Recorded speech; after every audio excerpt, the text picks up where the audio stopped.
Want to get to them? You gotta go through me. Hey everyone, it's NC Bowhunk 42 and welcome back to the channel. Today's video is a review / comparison between the original 2016 release of the Captain America Civil War Build-A-Figure Giant Man and then the 2019 re-release of the Giant Man figure in a deluxe box set. The Giant Man in the package, you can see some very subtle differences in the paint apps. Very cool deco in the back with the Munich airport from the Civil War battle scene you saw between Team Cap and Team Iron Man. We have some Art Deco on the side, a very brief write-up of Ant-Man or Giant Man.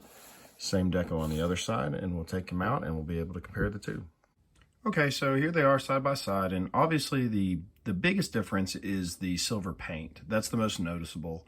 They used a more metallic silver I would say that's probably more accurate to the actual Civil War movie, whereas this one was kind of like that kind of darker gunmetal gray that was more in line with like the first Ant-Man figure that came out, because like that color seemed very off to me as well as far as the metal for the helmet. The other thing you see is that around the collar is black, and on this it's kind of like that, it's more of a gray color. And then they chose to give more blue accents. As you can see, got some QC issues. Looks like that blue line is actually supposed to be down here, and they missed the mark.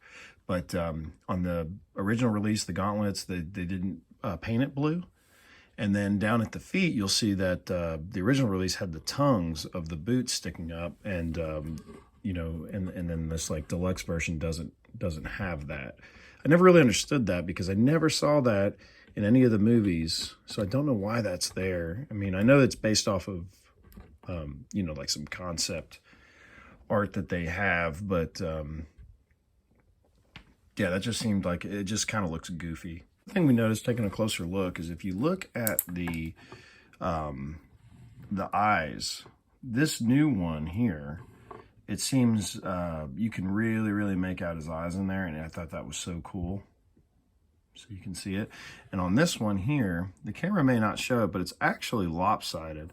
This eye here is like lower than this one, so he's kind of cockeyed in there, and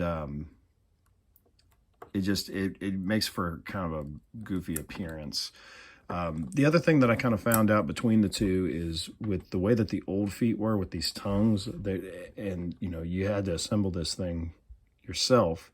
The pieces were really just loose in general. So like posing him and getting him to stand on his own can be kind of a difficult feat. I always find it to be a little difficult. As you see, I'm leaning him up against the wall as I speak. But this new one, everything is really tight on him, and it seems to work really well. So I'd have to give the stability and articulation to this one. Even though the articulation is the same, I think the joints are tighter on this one because it was pre-assembled and we didn't have to do it on our own. All right, so the moment of truth. Is this worth it? That's the question, right? Should you rebuy a figure that you already have? I've asked myself this with about every figure that Hasbro seems to come out with and change like one paint line on the figure.